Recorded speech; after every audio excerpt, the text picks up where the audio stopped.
Mankasitrana tokolasitoko vavy ny fiarahanao fahita lavitra matv ary anasananao ihany koa anatin'ny fanarahana ny fandarana ny fampalalam-bavoazana tinambarana lorana ny arahaba ihany koa izany rehetra izany anisany mbola mitana ny sain'ny be sy ny maro ny makasika ny raharaha Andriamatoa Marc Ravalomanana nazahoana akony izay eo ihany koa ny fanambarana ireo firenena miara-miasa Madagasikara manoloana ny fiverenana Andriamatoa Marc Ravalomanana eto Madagasikara ny makasika ny fiofanana atrikasa fiofanana amin'ny fananana masivo anivelany eo amin'ny sehatra ny varotra iray isam-pirenena ny tinambara dia nosokafana androany ary hotaterina amintsika ihany koa efa fantatra ny toerana misy ny filoham-pirenena teo aloha Andriamatoa Marc Ravalomanana amin'izao fotoana izao any amin'ny ilany avaratra ny nosiny no misy azy raha ny loharanom-baovao ary efa afaka mitsidika azy ny fianakaviana. Any Antsiranana no misy ny filoham-pirenena teo aloha Marc Ravalomanana raha nambaran'Andriamatoa Benjamin Andremianta mpikambana ao amin'ny ankolafy Ravalomanana. Misy ho izy mifampitoniana teo amin'ny fitondram-panjakana sy ny fianakaviana Ravalomanana ary androany dia afaka nitsidika an'Andriamatoa Marc Ravalomanana amin'ny fianakaviany. Nisy ny délégation nandeha namangy an'Andriamatoa Marc Ravalomanana nitarihy Andriamatoa Lalao Ravalomanana. Dia tena mandeha tokoa izany izao ilay resaka ary misy fihaonana maromaro ohatra ny Prime Ministre efa nihaona tamin'ny fianakaviana teny Faravohitra efa nisy solon-tena ihany koa ny resaka tamin'ny filohan'ny République dia mitohy tsara négociation ary izay mbola volanana izay fa ny filoha zany izao dia any Dego misy azy Ravalomanana filoha Ravalomanana any Dego misy azy. Manahoana ny resaka hoe fahasalamany mombamomba azy raha ny vaovao azonay aloha dia milamina ny fahasalamany fa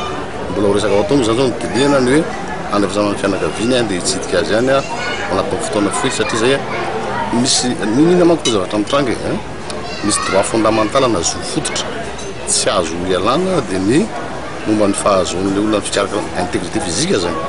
ny fikarakarana ny vatany sakafo ny akanjo sy ny tiarazana ohatr'izany fanafody dia ny faharoa manarakaraka an'izay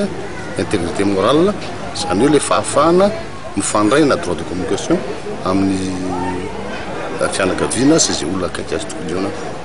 Hatramin'ny oviana no apetraka amina toerana ranomaso Andriamatoa Marc Ravalomanana. Raha ohatra aloha ny tena rana le ato Madagasikara ny nampiariny tsy ao anatin'ny code pénal izy zany résidence surveillée zany l'assignation résidence fixe zany fa pratique administrative io zavatra io zany hoe izy io matetika mesure administrative fa tsy dia mesure de justice loatra ka io tsy fantatro ny ino misy ty ny zay mety dureny fa arakaraka ny fandeha négociation ihany sy ny évolution de la politique zay no fahitako azy amin'izao fotoana izao. Ho an'Andriamatoa Benjamin Andremianta dia ny malagasy no tokony mifandamina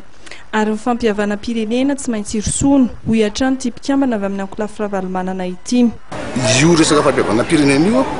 na tamin'ny accord tohatra ny Maputo 1 2 na io le feuille de route zay efa lazalalana io ao anatiny io fa tsy hoe zay mivonona na tsy zay mivonona fa io zavatra tsy maintsy atao obligation io ho atsika malagasy ka tsy misy hoe izy mivonona fa zay anao dia aloha itsy anao any. Araka izany dia afaka nitsidika an'Andriamatoa Marc Ravalomanana amin'ny fianakaviany taorian'ny fampiresahana tamin'ny tompona ndraiky mpanjakana.